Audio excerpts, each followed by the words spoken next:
Hare Krishna. Welcome everyone to the mantra room for this very special event tonight with His Holiness Bhakti Goswami Maharaj. So it's my honor to welcome you all to this beautiful space here and to welcome our esteemed guest, who is a monk since 20 years. He's been traveling the world teaching the principles of Bhakti Yoga, philosophy. Personally, he's one of my favorite teachers in terms of philosophy. He's very learned, very to the point. So please ask questions tonight. Please, feel free to make it interactive. And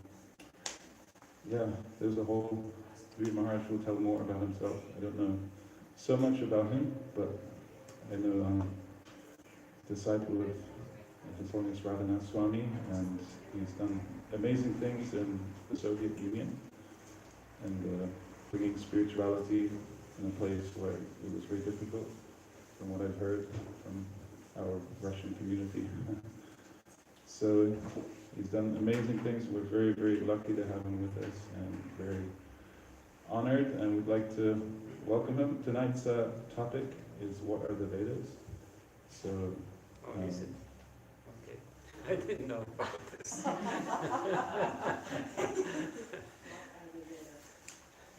So we'd like to hand it out to Mars. Let's give us a warm round of applause.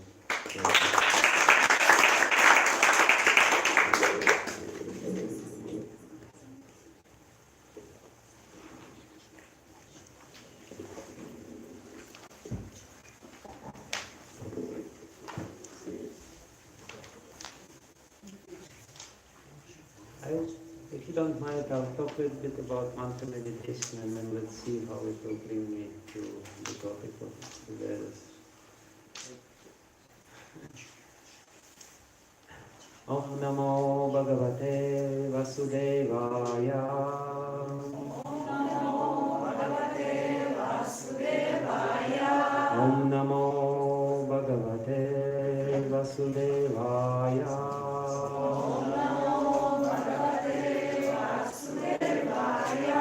Om Namo Bhagavate Vasudevaya.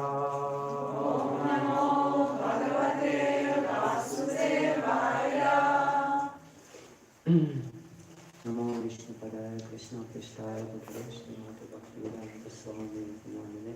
Namaste Saraswati Devi Gauravani Pracharine.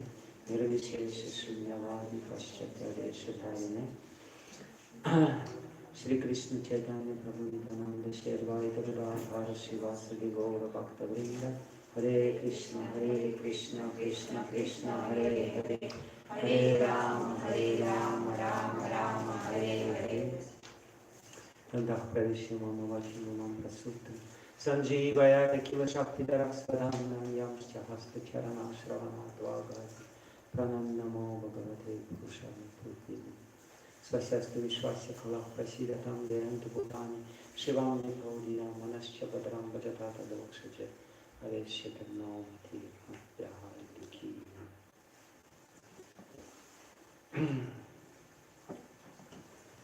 So, very happy to be with all of you. I will try to speak a few words about our philosophy and practice, what we are doing here. I talk from this topic of mantra meditation and how it works.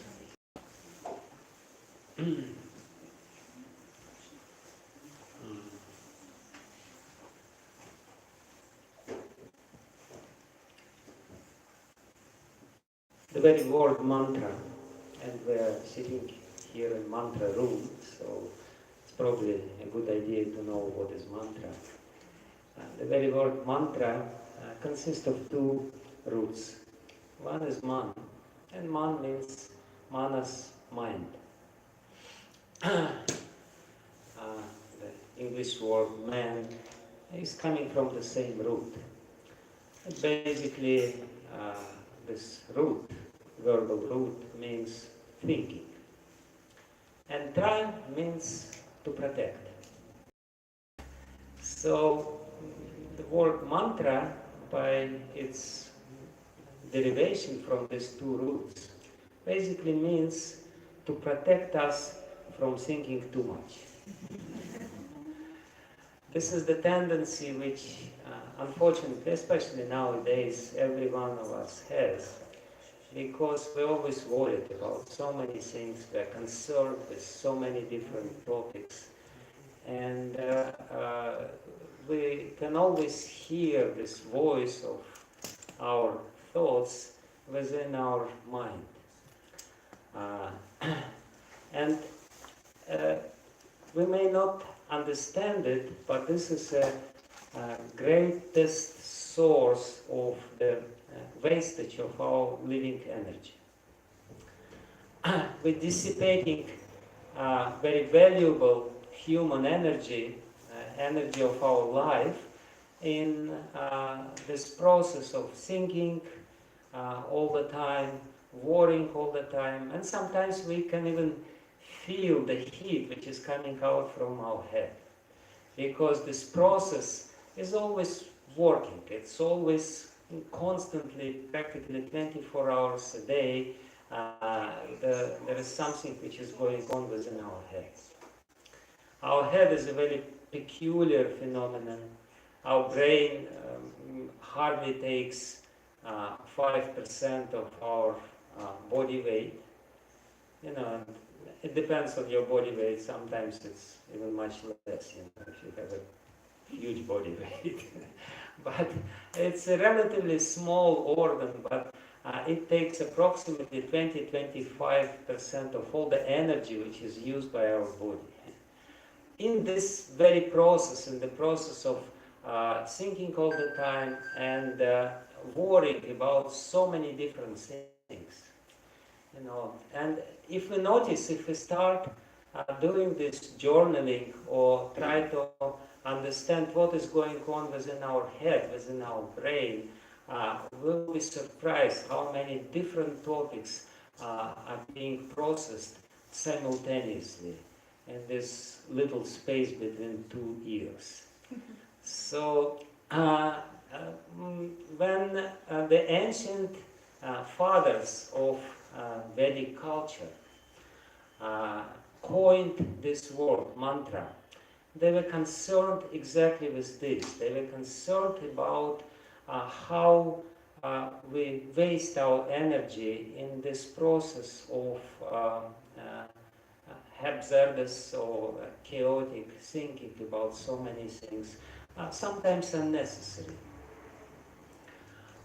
Another very peculiar phenomenon which is described in Vedic literature, in particular in Srimad Bhagavatam, is different states of our consciousness, and in particularly we have three major states of our consciousness: wakeful state of our consciousness, dreaming state of the consciousness, and sleeping state, when we are in deep sleep, when we practically don't understand anything about the reality around us.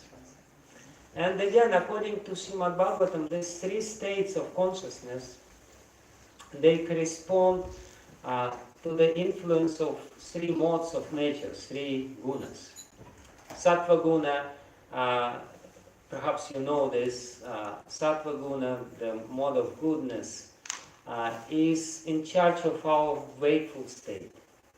So in our wakeful state, when we are conscious of our surroundings and of ourselves, we are supposed to be in this state of sattva, and sattva is characterized by tranquility, by peacefulness, by a very light sort of consciousness. And then again, the dreaming state, when we are asleep and see different dreams, it's the influence of Rajaguna, or the mode of passion, this passionate mode of nature which is always dynamic. And we know when we see all the dreams, you know, it's a very sometimes chaotic thing, and it's just, you know, something is going on. And Tamaguna, or the mode of ignorance, is in charge of deep sleep.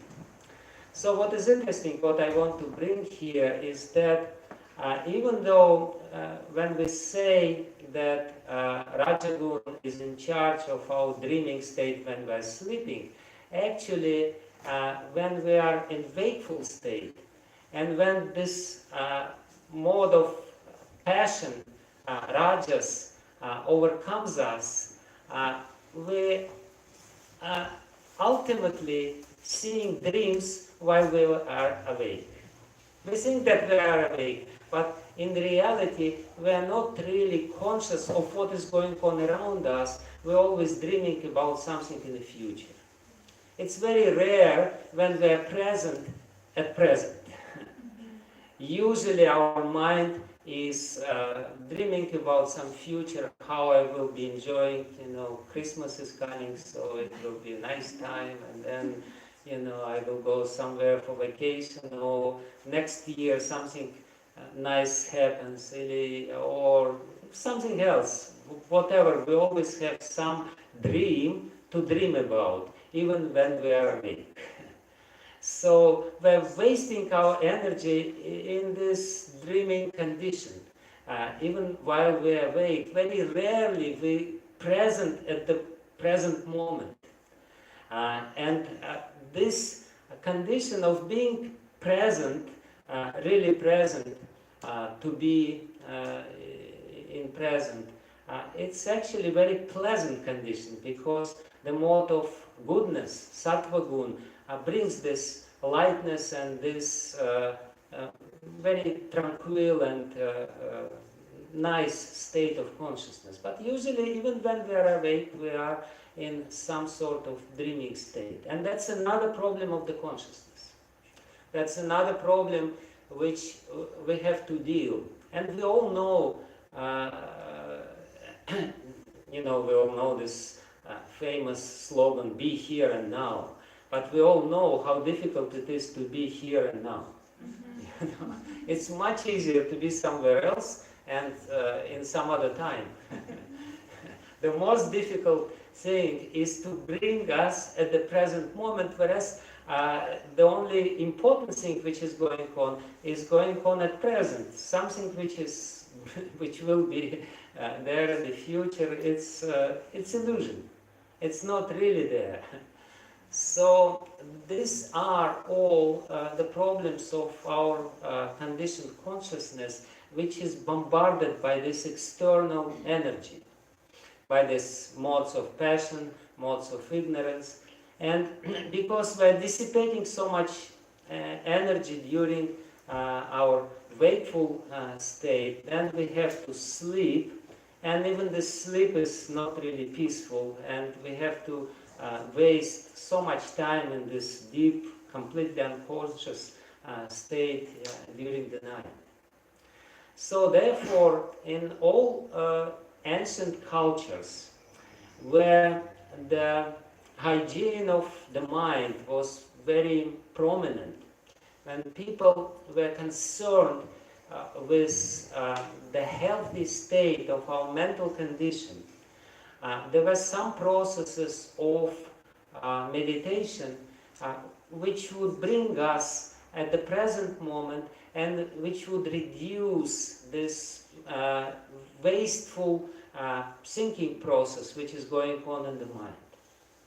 We have to do it because it's healthy for our mind, it's very helpful for our mind, it's very helpful for our well-being. Because when we waste so much mental energy in our young years, there is very huge likelihood that our brain will be damaged during our old age. And we know how much, this degenerating diseases are proliferated nowadays, so much Alzheimer and all this kind of problematic conditions at the old age. Why? Because the brain is not healthy. Why the brain is not healthy? Because we're misusing this amazing mechanism, amazing machine, which is given to us by God and given for a specific purpose. The purpose for which this amazing machine is given to us is to facilitate development of our consciousness. The mission of human life is to evolve, not to degrade. We all know that when people are misusing these opportunities which we have in human life, we have a lot of freedom, so-called freedom, and when we're misusing this freedom, we ultimately bringing about ruination of our life. We're degrading ourselves, degrading our consciousness. Our consciousness, instead of evolving, instead of being broader and broader and broader and bringing us closer to super consciousness, to consciousness of God, is becoming more and more contracted. By misusing all these stimulants which are there, which are available, easily available, especially in the modern culture, in form of drugs and so many other things, and by, again, misusing the consciousness and machine for consciousness, brain, we are contracting our consciousness instead of broadening it. And as a result of this attitude towards God-given consciousness, at the old age, we are ripening the fruits of this behavior. The mind becomes degraded, and all kinds of degeneration processes are taking place in the brain, and people become senile and ultimately losing consciousness. Why? Because they're not valuing the consciousness in the first place. On the first place, we really have to value this gift of developed consciousness which only human beings have. And therefore, as I said, in all the cultures of the world, there were some processes which would help to protect our consciousness and ultimately purify our consciousness and facilitate evolution of our consciousness. That's the point. And as human beings, if we're really concerned with fulfilling the mission of our human life, we really have to be concerned with this process. How to evolve my consciousness? How to evolve my mind? Not to degrade my mind. What kind of lifestyle I should take? What kind of precautions I should take? And what kind of practices I should take to facilitate this evolvement of the mind? So this repetition of mantra is a sort of meditation, and meditation, whatever form of meditation you can take, is exactly this preventive measure from this degeneration of the mind and the means to evolve the mind. Because when we concentrate inside, we living in this world, we definitely have to interact with the material energy around us, with so many people, so many tasks are in front of us. But if we don't dedicate some time, which is not really dedicated or whatever, if we don't put aside some time which is not for the interaction with the external world, but which is exactly for the opposite, has the opposite direction when we are concentrated within, where all the source of happiness is there within us, within our heart. If we don't do this, then inevitably this devolution of the mind will take place because of too much interaction with the material world, which will bombard us. So when we speak about meditation, meditation means the conscious or voluntarily limiting, when we're limiting the activities of our mind. And that's exactly the idea which is there in this word of mantra. To protect us from too much thinking, to protect us from too much worrying, to protect us from this wasting our mental energy into useless thought processes. So usually when we speak about meditation, when people nowadays talk about meditation, they have in mind the Buddhist style of meditation, which is kind of boring thing. If you ask my opinion, I'm not passing the judgment. I'm just expressing my impression about this process. When you try to concentrate your mind within, without having any object for your meditation. It's objectless meditation when you meditate on some, void or whatever. When you just sit and you breathe. And, people pay a lot of money to just sit and do nothing. It's called vipassana. You pay $10,000 or whatever for the opportunity to sit and do nothing and just, sit. And because everyone is sitting and you're also sitting and you're thinking, what am I doing here? what's going on. But it's a valuable process. I'm not joking about it. It's a difficult process because it's the most difficult thing not to do anything. When we're awake and we're suggested just to sit and not doing anything and just watch our breath, in, out, in, out, in, out. For how long you can do it? During the Vipassana process, you're supposed to do it for 1 week, many hours a day, 8 hours, or I don't know, I never took this process. But those people who took this process, they tell very interesting thing.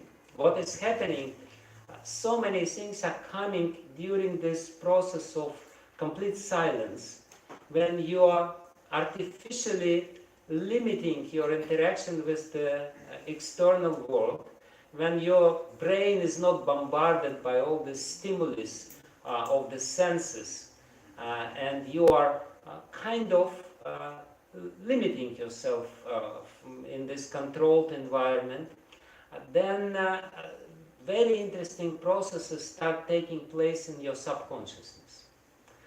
All your memories, which seems to be already forgotten or erased from consciousness, are coming up on the surface. And people say that actually a lot of karma is being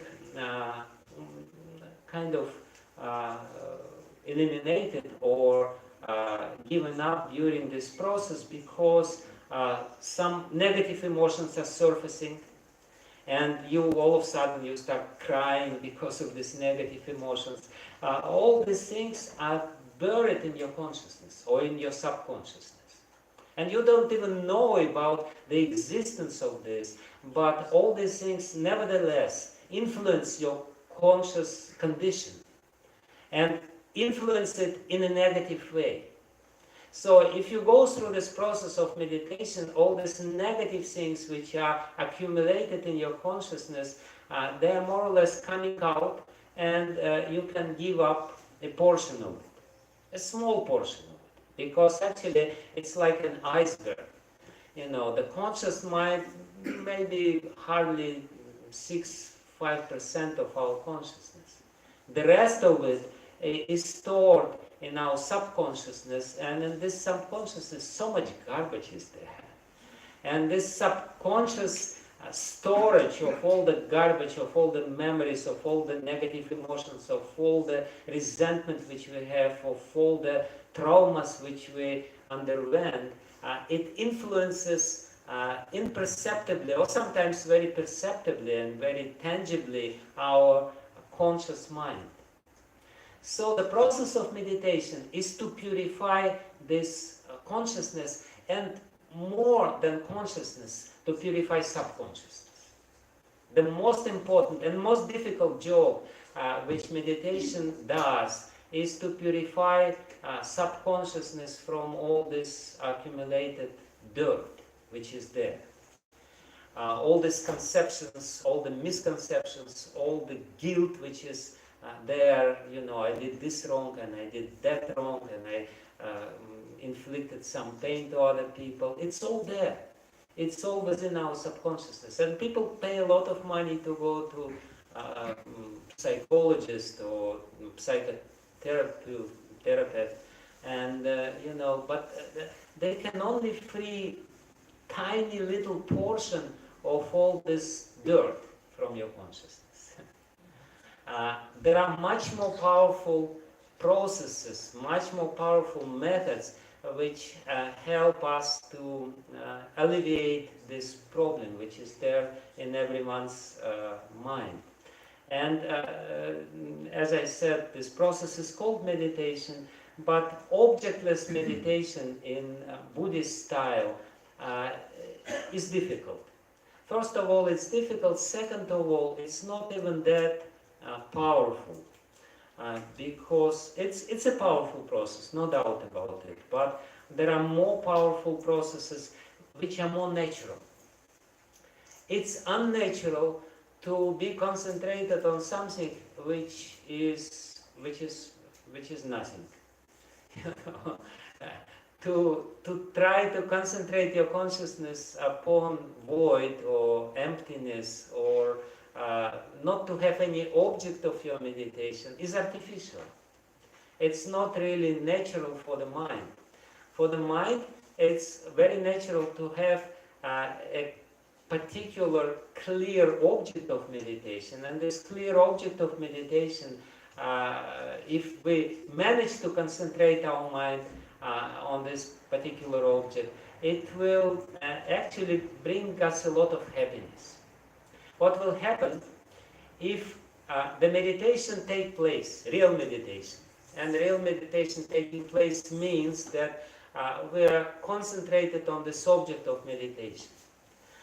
Then when the other worries and thoughts which are there in the mind, when we manage in this process to silence the mind, and when the mind is focused on one thing, then we feel a lot of relief in the process of it. Of course, when we see it and everyone is chanting and we're still singing our, good old song which is there all the time, then it doesn't really work.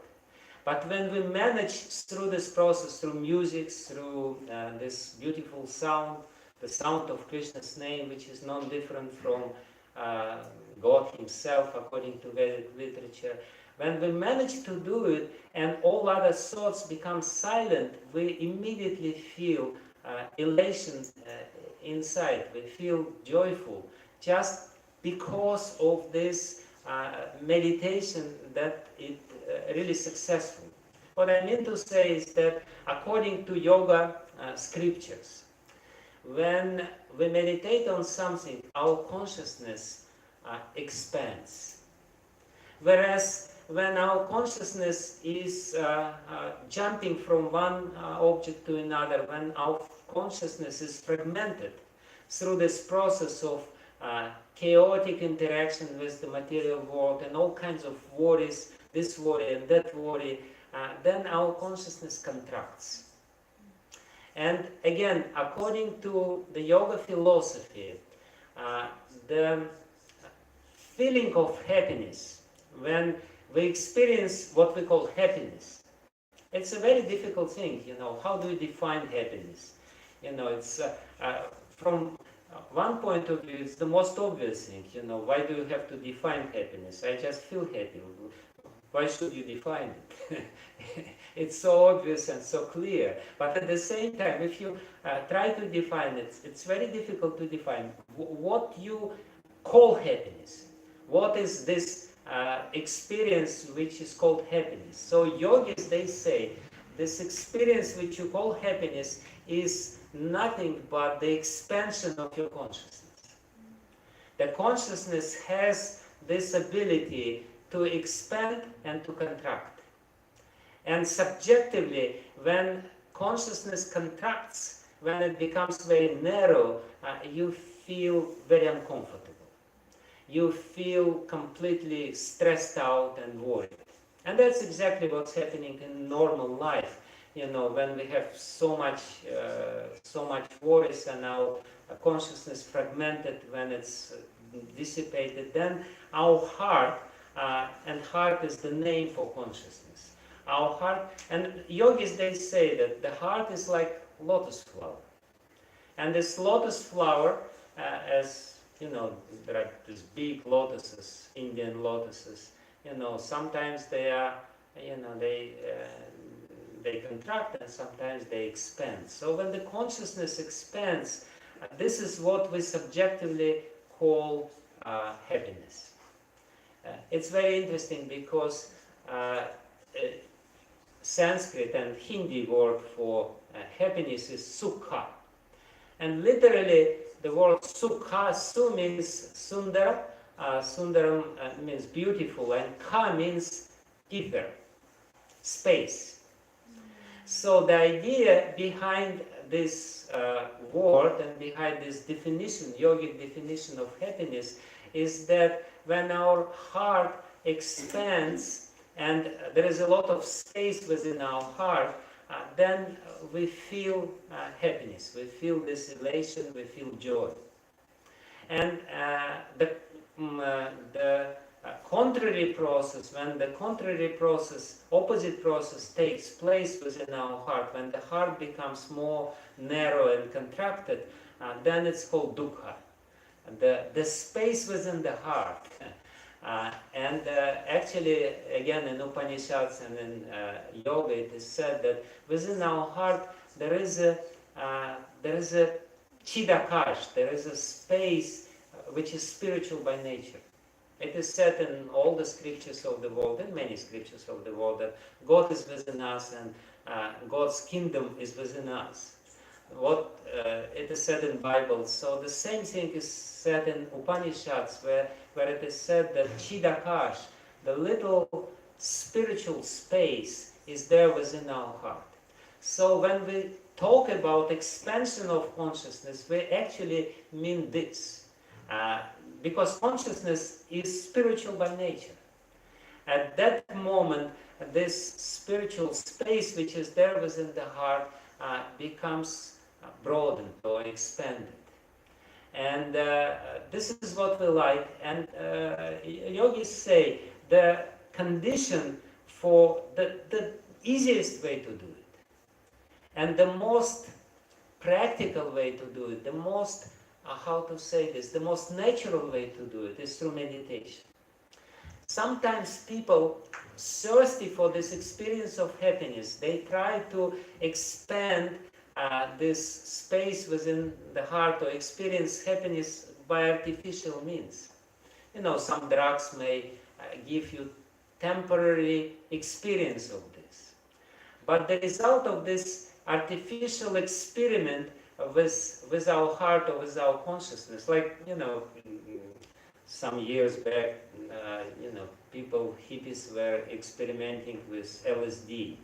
And they were always saying that LSD is expanding your consciousness. But the problem with this chemical ways of expanding consciousness is that it expands and then it contracts even more.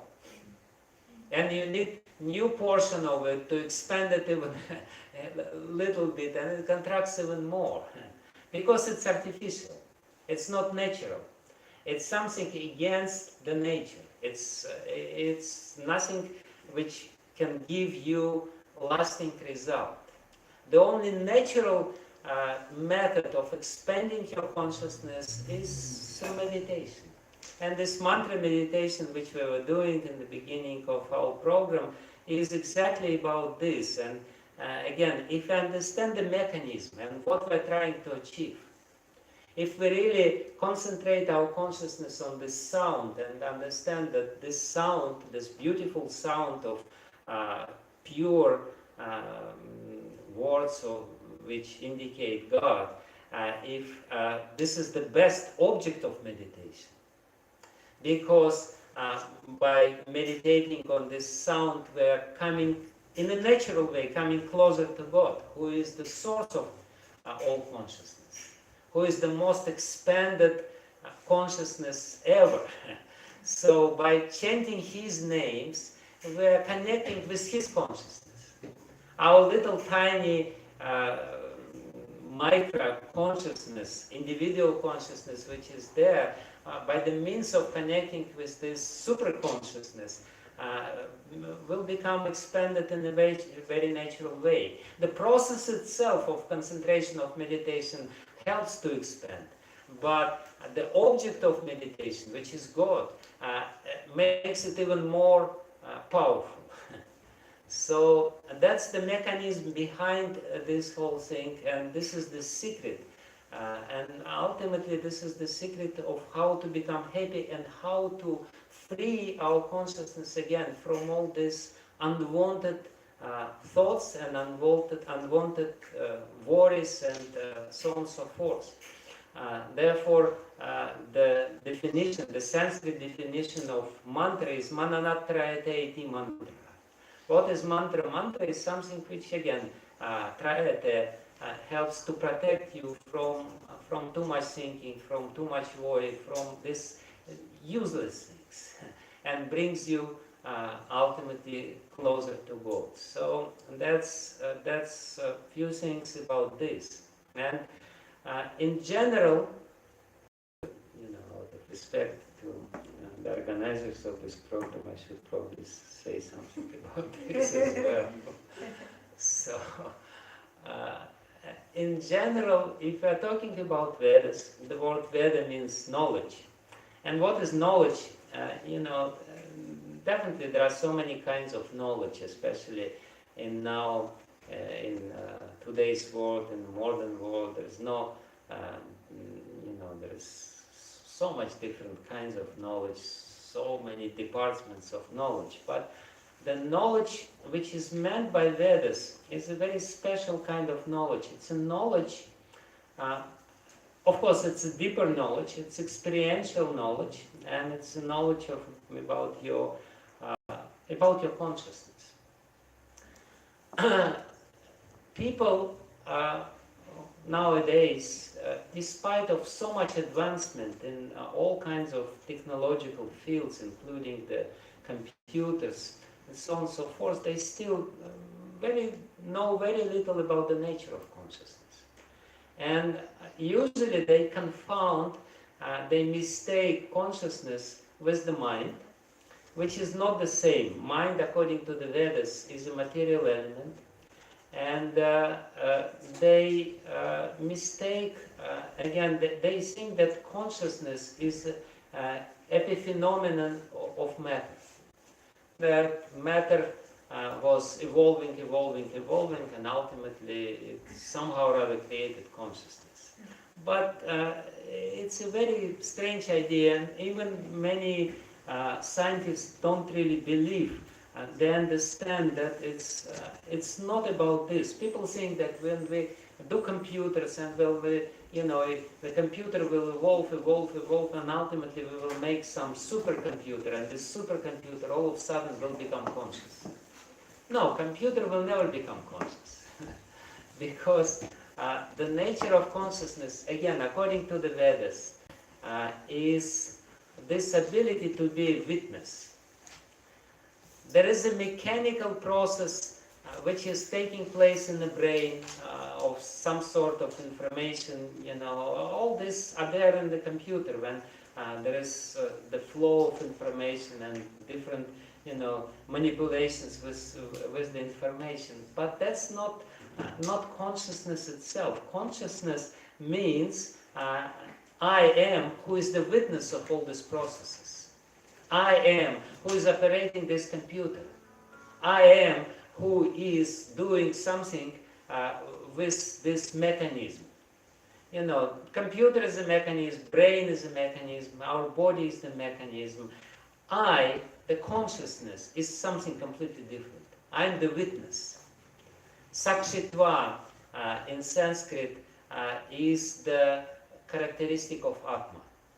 Atma, or soul, has this ability to witness or to see what is going on in the brain, to estimate what is going on in the brain, and to say I like it or I don't like it. Sakshi is the experiencer. All these processes are there, but there should be somebody who is experiencing all these processes. And the Vedas, when we talk about Vedas, what is Vedas? It's the knowledge about consciousness. It's the most ancient science of consciousness. How the consciousness works and how we should actually live in this material world so that our consciousness would be gradually evolving. I started this from the very beginning. So Vedas is the science of evolution of consciousness. What should we do? What kind of life we should live? What kind of interaction should be between us? And so many other different subtle things which are there in the Vedas. But ultimately for what? What is the reason? What is the ultimate goal of all these pursuits, of all these endeavors? The ultimate goal is the evolution of our consciousness, the expansion of our consciousness. And we see, unfortunately, that in the modern world, despite of so much so-called progress, we see so much degradation of consciousness.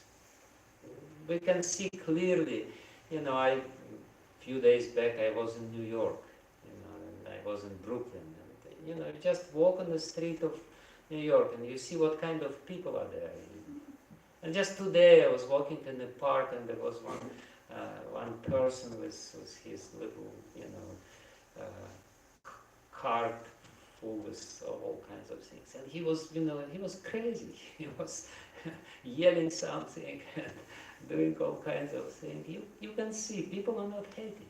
There is this very cruel process of degrading the consciousness, deranging the consciousness, which is taking place due to abnormal situation in the modern world, which we have to deal, unfortunately, on a daily basis. So the whole Vedic process, what are Vedas? Vedas is the science of protecting our consciousness and how to really feel that we are evolving, not degrading ourselves. That's the glorious sign. Perhaps the most amazing book of all Vedic literature is Bhagavad Gita. Why it is so amazing? Because it's so small. But in this small book, really small and short book, so much is there. You don't really need to read so many volumes of all this Vedic literature because you will be easily bewildered by all these details. And you will be lost in the details. There are so much details and subtleties of how to do this. But before understanding this and diving into this ocean of knowledge which is there in the Vedas, and Vedas are by far the most elaborate and voluminous scriptures in the world. But before doing this, you just try to understand what is Bhagavad Gita, because everything is there in Bhagavad Gita in the seed form. And these seeds are enough. You can grow these seeds within your heart, and everything is there. Krishna is speaking about this.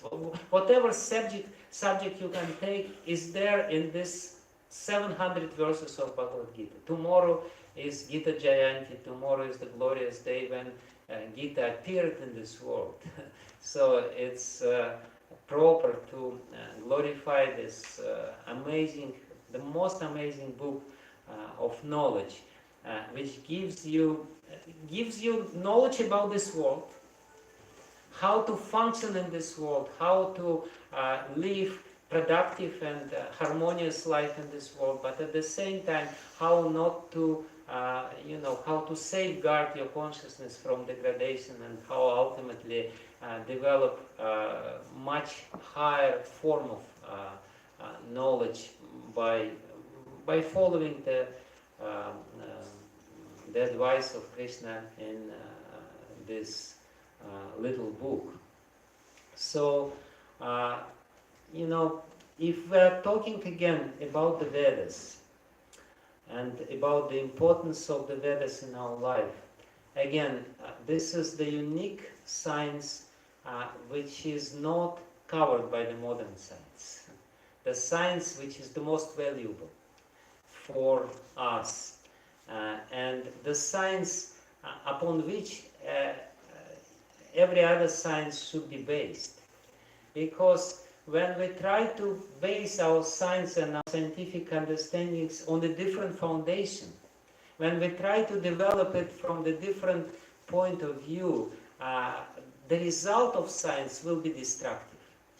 We can see, and actually this is the prediction of Bhagavad Gita. In Bhagavad Gita, Krishna says that people who say that there is no foundation of this world, there is no God, these people ultimately will create means to destroy the world.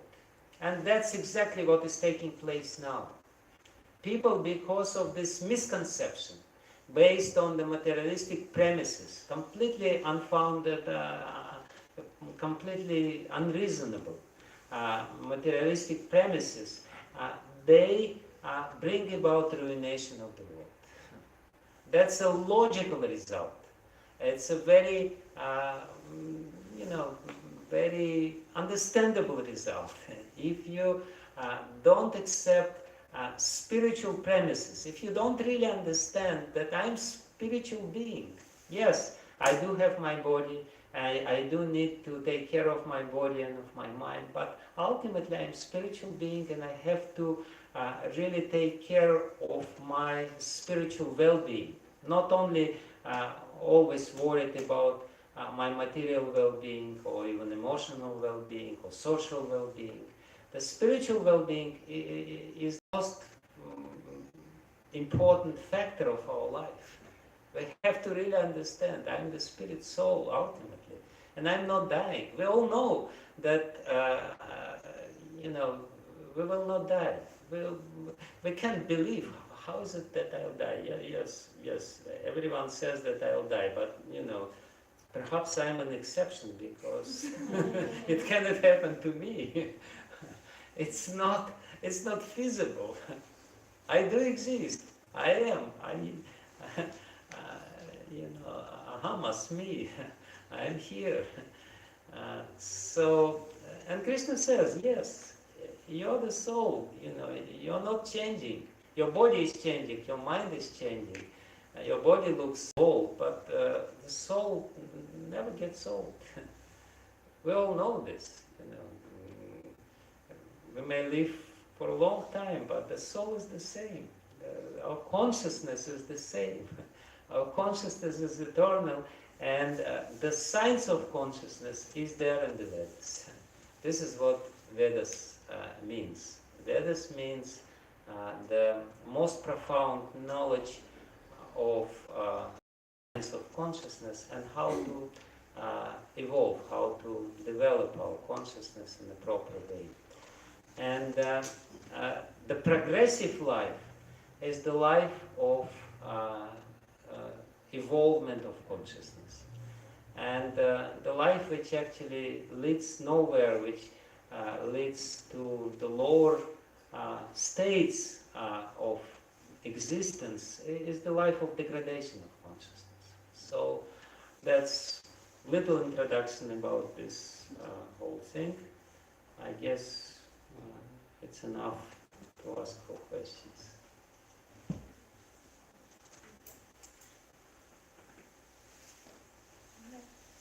Thank you, Maharaj. So you were saying about the happiness, about the lotus when it's expands, and like external LSD or something. But then what about like people feeling happiness from not drugs but from senses, like I don't know, See, like eating something? Yeah. Like what happens to us? Let's say you're very concerned, you're very worried, you are, your consciousness is somewhere else, and you're eating. You may be eating the most delicious food. Will you feel any happiness from this? No, you will not feel. The reason why you're feeling happiness from the food is that, yes, it tastes nice, but it also requires you to concentrate on this experience. If you concentrate on this experience, then your consciousness will expand and you will feel happiness. But if you eat and you're watching the computer, some YouTube is going on and something else is going on, the experience which you get from eating the same tasty food will be much less. Therefore, the Vedas, they actually recommend to do any of our activities as a meditation. Eating is a meditation. Eating should be in the proper, the atmosphere should be proper. It's not, you go to McDonald's and you eat something, by standing. No, it's a science. And basically, it's the science to bring our consciousness or our mind here and now. Because when again you are somewhere else and in some other space and in some other, time, while mechanically doing something, it will not bring you any consciousness. So in any case, whatever pleasurable, and sex is another thing. Why sex is so engaging and so pleasurable? Because it's a very how to say this? It's an act which actually, forces you to concentrate at the present moment due to the mechanics of this process. And you're more or less kind of, uh, I will not call it meditation, but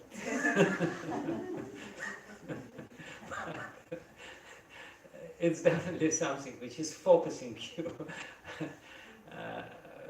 So this flow is there.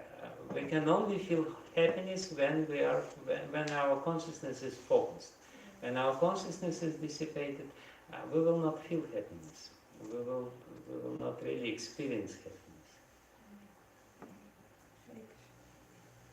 Hare Krishna Maharaj. My question is about the purification that happens in the subconscious mind when we chant the mantra. What happens to those impressions that are stored in the subconscious? Are they going to dissipate and after purity happens, or how is that taken care of? It's thank you for this question. The answer to this question should be long, but I try to make it a little short. First of all, we really have to understand what is the dirt on the surface of our consciousness. The dirt on the surface of our consciousness is the impressions, subliminal impressions or samskaras, the memory of all kinds of experience which we have. And this dirt deprives our consciousness of its reflective ability. In a pure state, our consciousness reflects the reality very properly and adequately.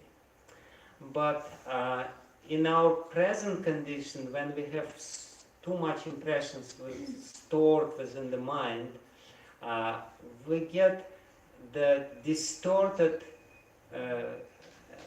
understanding of reality because it filters through all these impressions, all these experiences which we had. Like, it's a very common thing. People may have some childhood trauma. And these people with childhood trauma, or due to some other reason, maybe, they were not taken care of properly. Because of this, they become very sensitive. You don't mean something bad, but they are easily offended, they are easily hurt by something which is, some trivial thing, something which is really not important. But you can easily hurt them with this. Why?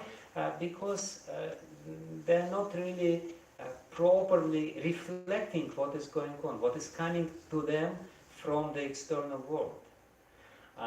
Due to this accumulation of all these negative emotions, all this negativity which is there, which is stored, not necessarily negative emotions, but all this kind of stuff.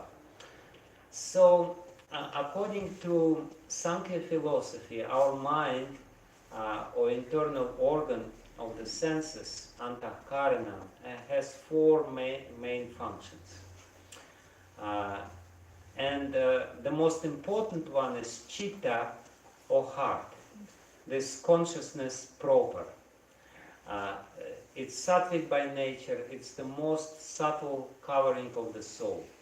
The consciousness is coming from the soul itself, but this material covering of chitta is reflecting the light of consciousness coming from the soul, as much as when we see the moon, and there is this little cloud over the moon. When the cloud is very thin, then we feel that the cloud itself is illuminating, it's emanating light. Actually, cloud doesn't have any light. The light is coming from the moon, but because the cloud is next to the moon or close to the moon, not really close to the moon, but seems to be close to the moon, it seems to us that the light is coming from the cloud itself. So in the same way, this material covering of Chitta is the first layer of consciousness over Atma, the soul from which the consciousness emanates. And on this sattvic covering, there is tamasic covering of false ego, and false ego actually is sum total of all our impressions, of all the samskaras. I am this, I am that, and people are so much convinced that, this false identity which we have, the sense of identity. I am separate from the rest of the world. My own interest is the most important thing, and so on and so forth. This is all a tamasic element, which is the result of many lifetimes spent in this material world. And in this ahankara, the most basic instincts of survival are stored. I'm this, I have to protect myself. Ahankara is the false ego is a very aggressive part of our consciousness. When we have very strong and not very healthy ahankara, people with this kind of false ego, they're very aggressive. They think that the best way to defend themselves is to offend somebody, and they're doing this. So this is the first dirt. The Chitta is the consciousness which we have to purify. The dirt on this consciousness is this false identity. I am this, I am that. All kinds of conception which we have about ourselves, about our needs, about all kinds of stuff stored in this thing. And the particular form of our false ego is actually a result of, previous karma. In our previous karma, we cultivated certain things, certain ideas, and here we get the opportunity to realize this, and we get this body and particular mind to play this role which we wanted to play in our previous life. And then on the top of it there is mind, manas, which is an emotional mind. Manas, the main function of manas is to say, I like this, I don't like that. And there is buddhi, conscious intelligence, which recognizes things and which helps us to live in this material world. So the purification which takes place within our consciousness actually starts with the mind. Mind, intelligence, buddhi, manas, mind, intelligence, buddhi, and false ego, ahankara, is these three things which actually, this is the dirt in our consciousness. But the first purification takes place with the mind. When we start meditating, then the changes takes place in the mind.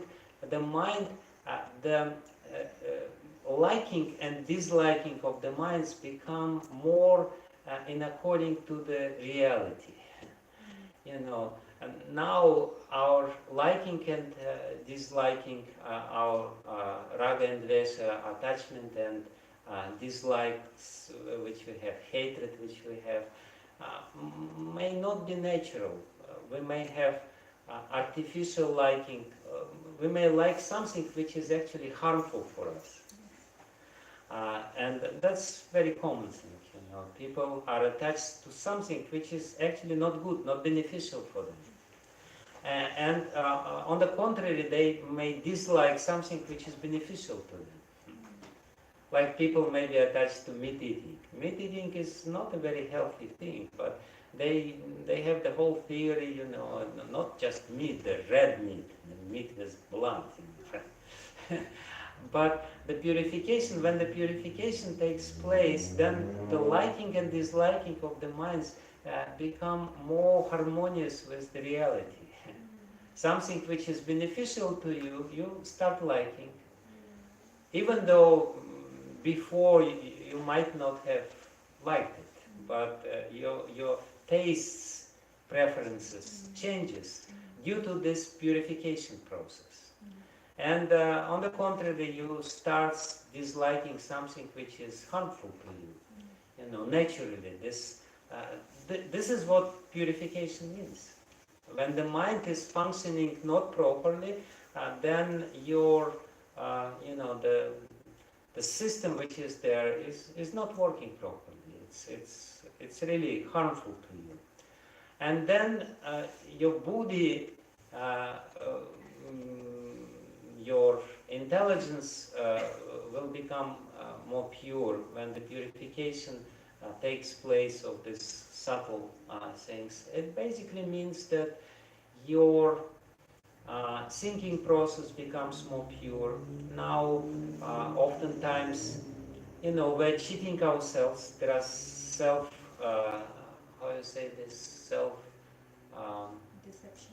yeah, self-deception mechanisms, all kinds of self-deceptions where, and that's a result of malfunctioning buddhi. Buddhi which is not functioning properly.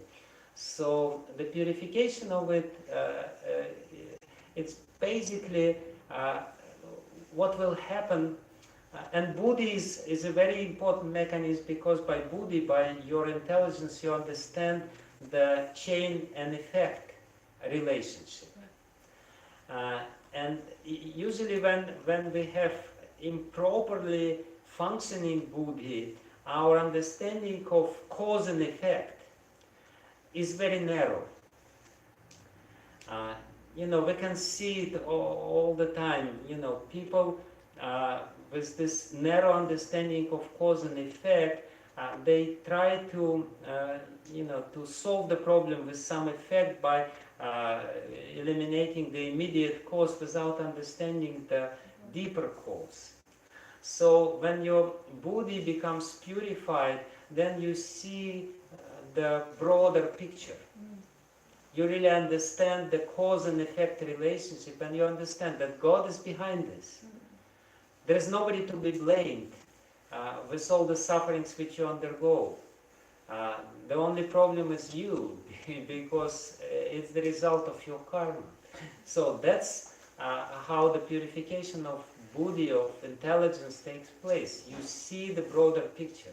You see God behind everything. You see that it's not just coincidence, it's not something, some bad intention of somebody, but there is a deeper cause. You can see this.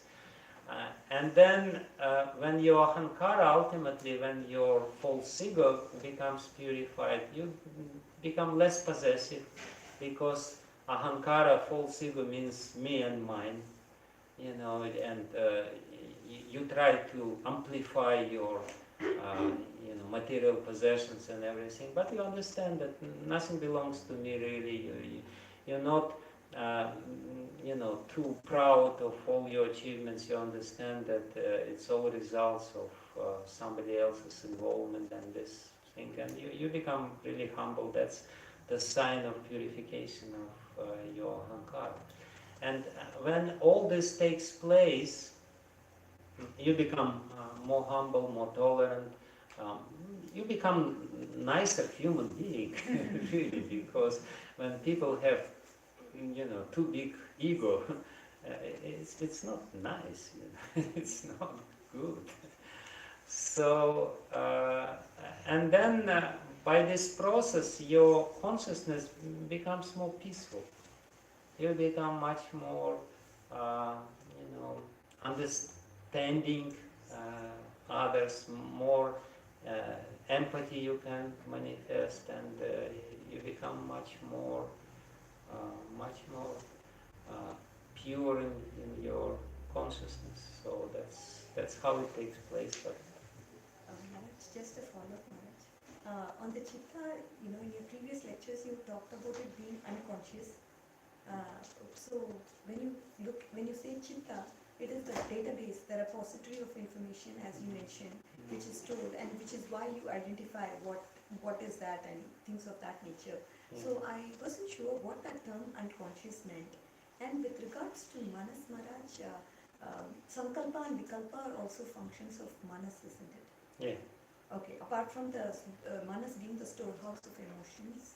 Yeah, but Sankalpa and Vikalpa is actually this is two extremes of our emotions. Something I like, something I hate. You know, all the other emotions, they are in between these two poles. So, love and hatred is the most intense emotions. Everything else is in between this. So, there's no contradiction in this. So, yeah. So what? Chitta being unconscious. Yeah, unconsciousness, you can never become unconsciousness because consciousness is the attribute of the soul. You know, you're always conscious, but when what we call, loss of consciousness, and we experience it every night during the deep sleep when we are not really conscious. The consciousness is there, but it's disconnected from this body and from the senses and from the mind. When we are in the dreaming state, then we're disconnected with the body and the senses, but we're still connected. Our consciousness, Atma, is connected with the mind and witnessing what is going on in the mind. But during this deep sleep, this connection is lost, is blocked between the soul and chitta and the mind. And that's what we call unconsciousness, but we're still conscious. And the proof of it, according to Upanishads, after deep sleep you wake up, when sattva gun becomes predominant in your consciousness, you wake up and you say, oh, I slept so nicely. Who is this you who slept so nicely? You still experience something. It means that you were still there. It's just, and you were still witnessing this complete, stillness of your consciousness, complete rest in which your mind is. So you're still there, you're still conscious, but because we are used to, to express our consciousness through the means or media of our body and mind, when we're deprived of this facility to express our consciousness through this, we call it unconsciousness or loss of consciousness. But ultimately we are conscious, and there is realms of existence which are not dependent on this mechanisms of body and mind. I'm always confused between man and buddhi, the duties of those. Like sankalpa and vikalpa, is it man or is it buddhi? No, sankalpa, vikalpa, this is manas. This is And in Prabhupada's book, somewhere it is referred as thinking, feeling, and willing. Whose responsibility is it? Is it mind? It's also mind. It's also mind. Or thinking, feeling, and willing is the to classify all these psychological categories is very difficult because you don't really see them. When we're classifying some, flowers or plants or whatever, we can see them. It's easy. We cannot really observe. We can only, classify it according to the manifestation of this, according to the expression of this. Therefore, it's sometimes a little confusing because, different classifications may be there. But the normal function of the mind is sankalpa and vikalpa. Accepting and rejecting, or raga and vesha, as Krishna says in Bhagavad Gita, is basically the same thing. Something I like, something I don't like. I hate this. So mind is working, but there is another function of the mind is kama. This is the third function of the mind, the desires which are there. Whereas function of the buddhi is that it's connected with the memory, with subconsciousness, and the buddhi is the function which recognizes things in the material world. When Kapila Dev explains the functions of the buddhi and evolution of buddhi in different species of life, he explains that this buddhi is evolving gradually. Some lower beings only have ears, or only can hear, they don't have anything else. Others can only taste. So basically, buddhi means recognition of the things in this world. And therefore there are different kinds of buddhi. For example, musicians, they are amazed in their ability to distinguish, subtle sounds, right? It's the development of buddhi, development this ability of distinguishing something. So the main function of buddhi is this viveka shakti. Memory, smriti shakti, and viveka shakti. Viveka shakti means recognition. This is good, this is bad, this is spiritual, this is matter, this is harmonium, this is something else. That's the function of buddhi. And when we speak about thinking, feeling, and willing, it's the function of our conditioned consciousness altogether. When we're speaking about specific functions of this conditioned consciousness, then we mention about manas as being emotional mind, the mind which is emotionally choosing something good which he likes and rejecting something which he doesn't like, and buddhi which is basically operating with this material world.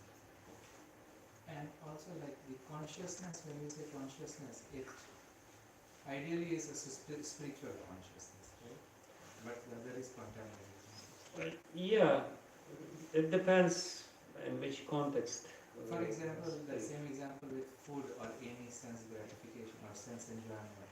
So there is a difference between food and prasadam.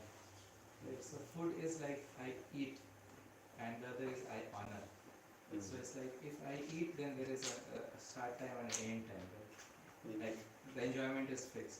But is it like the spiritual consciousness is like eternal?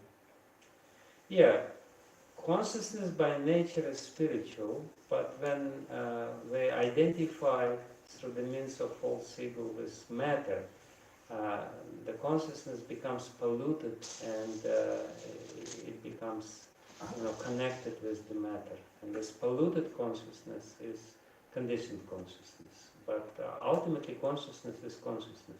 It's actually never polluted. It's not even in contact with the matter.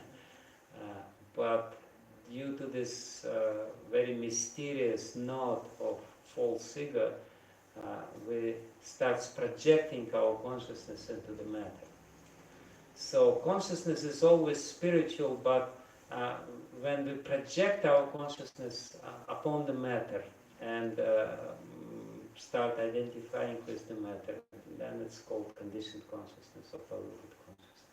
Maharaj, another question on the similar lines. So this consciousness, say for example, I leave this body and I have some Krishna consciousness developed, and I get another body, perhaps a human body. So in that case, how do I remember back the consciousness? Is it like it carries forward, right? Yeah, everything is stored. You can remember all your lives. It is said in Yoga Sutra of Patanjali Muni that if you perfect just one niyama, which is there, aparigraha. Aparigraha means you are not encroaching to other property. You are not really, aparigraha means you are not stealing anything. And it's a very strict kind of thing. You are not even thinking about stealing anything. You are not even on the mental plane trying to encroach other properties. So Patanjali Muni says when you perfect this one rule, aparigraha, then you can remember hundreds of your previous lives. It's one of the mystic powers which are developed during strict following of yoga, remembrance of the previous lives. This memory is there, but because we are too much engaged with this material body given to us for particular mission or particular purpose, we don't really remember the previous body. And it's good, because otherwise we would be very confused, because you have a lot of problems with this identity, and if you at the same time remember all the things which you were before, it would be very difficult to function in this world. Yes, I just have one follow-up on that. So when you said the heart expands when the consciousness is good, so what do you fill that heart with? Is it full of bliss then? I mean, the expanded consciousness, is it full of bliss? Is that why it's pleasant? And when it contracts, what does it have in that? I mean, how to understand that? How to understand this? See,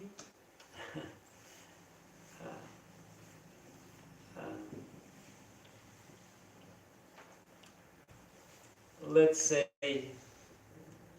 we take some water and we put this water in a glass, and we try to disturb this water. It's very easily being disturbed because it's such a small body of water. If we take bigger body of water, then we try to disturb, and the waves, the density of the waves within this small glass will be a lot, because it's so small, and it goes back and forth, the wave reaches the end and comes back, and it becomes really chaotic. So now if you take the same water, but the body of water is wider, and you try to disturb it, then the waves on the surface of this wider body of water are much more calm and harmonious. So in the same way, when your consciousness is contracted, any little thing can disturb it, and you become agitated due to this, because it's contracted. When it's expanded, then the same thing happened to you, but you kind of you don't care so much. You're not so disturbed by this, just because it's more expanded. The form of it is more expanded. So this is another proof of these processes of expansion and contraction. And when people are becoming depressed, when they are really depressed, one of the symptoms of this depression is that they can only think about themselves, about this, and this is a very miserable condition of our mind when it's totally, kind of concentrated upon ourselves, and cannot really get out of this confinement, of this very narrow condition which is in. Whereas when we are in much more resourceful condition, we think about others, we manifest empathy, we help other people, and we feel very good. Anytime we help somebody else, we feel blissful. Why? Because again, our consciousness is expanding in this process. So any religion, when the religion, and in any religion there are some rules, some do's and don'ts. Ultimately, these rules which are there in any religion is rules which help, what you should do to expand your consciousness, and what you should not do to make your consciousness more contracted. that's the science behind all these rules, behind all these, commandments which are there. You kill somebody, or you create harm on you, or you seduce somebody, immediately your consciousness contracts, and you feel very unhappy and very, agitated and disturbed. But you do something good, immediately your consciousness expands, and you feel good about it.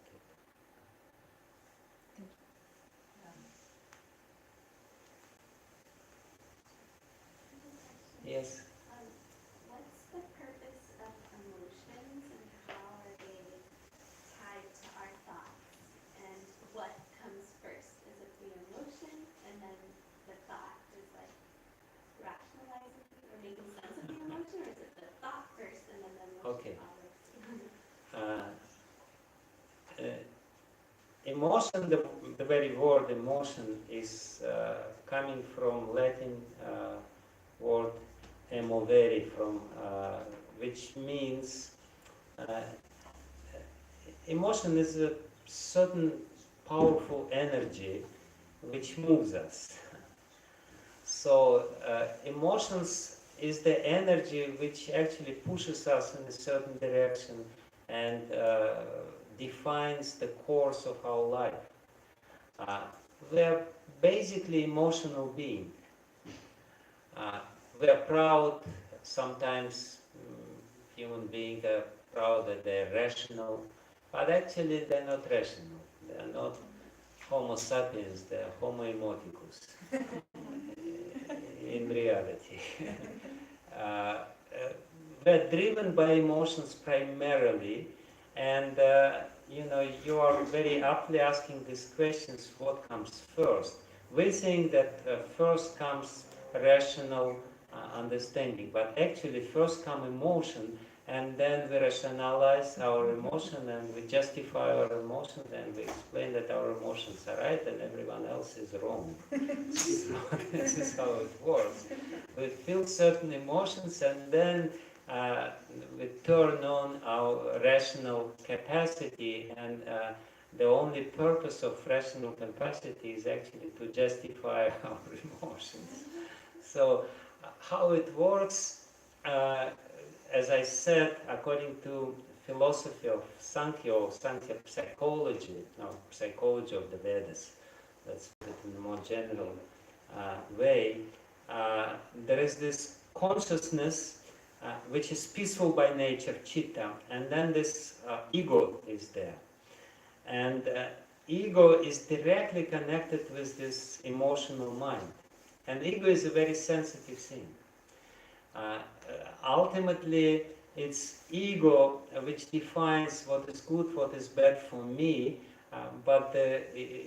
and turns the mind, the emotional mind, and turns the emotion of the mind in action. If we feel that I'm safe and the condition is good for me, it's somehow rather beneficial for me, then the ego is peaceful. But when the ego feels that there is some danger, then it really turns on these emotions, very powerful energy. And it turns on this, fight or flight response, which is there. You either run away or you're started fighting. So that's what emotions are. Ultimately, it's all coming from my identity, sense of identity. And whatever I consider beneficial for me with this particular identity, and ego is very sensitive. We're really, it's the most sensitive part of our consciousness. I am. And if we feel that somebody is attacking us, our identity, by different means, then the energy of emotions is being turned on, and we use this energy of emotions to protect ourselves. Or to protect ourselves by running away or by fighting with this or this kind of things. So answering your questions, what for are emotions? Emotions is the protective mechanisms of our ego.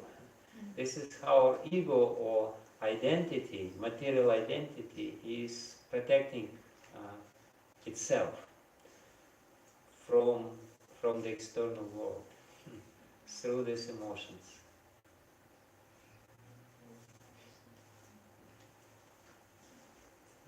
Hare Krishna, I was wondering if you can provide guidance for interpretation of the current times that we're living in. As you said, a lot has changed over the last few years, and depending on what news you listen to and other things, we're slowly losing our freedoms. The world is We already being lost it. controlled by the corporations. So, what should we do?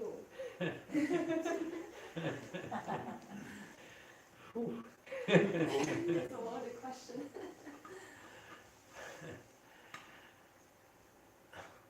See, ultimately, other people can deprive us of our God-given freedom only when we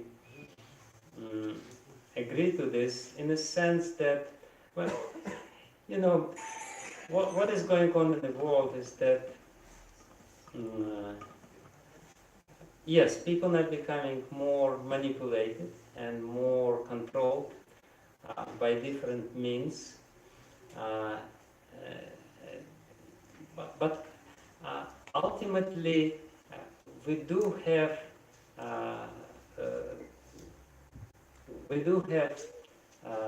means to protect ourselves. It's just we have to really understand who I am and how I should live,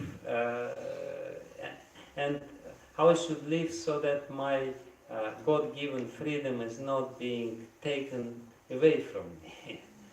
So if we want to protect ourselves, of course there are some drastic means, but usually drastic means don't work in these things. People can be free even in the most difficult situation, when they really felt this source of freedom, which is our consciousness of the soul.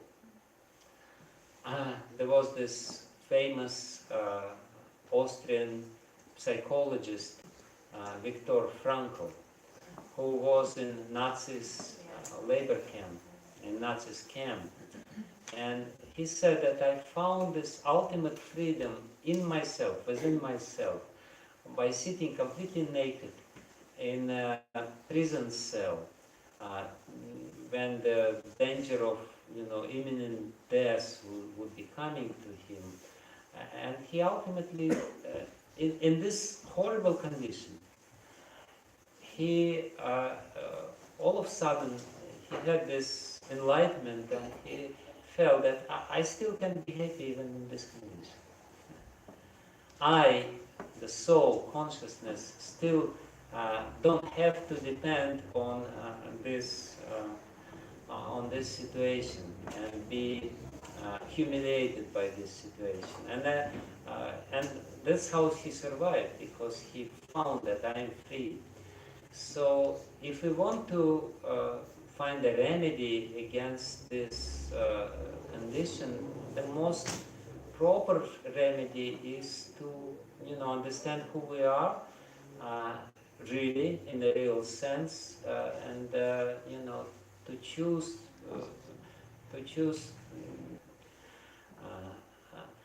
whereas when we are conditioned by all this, when we are dependent on all this external environment and everything else, then there is no chance of freedom.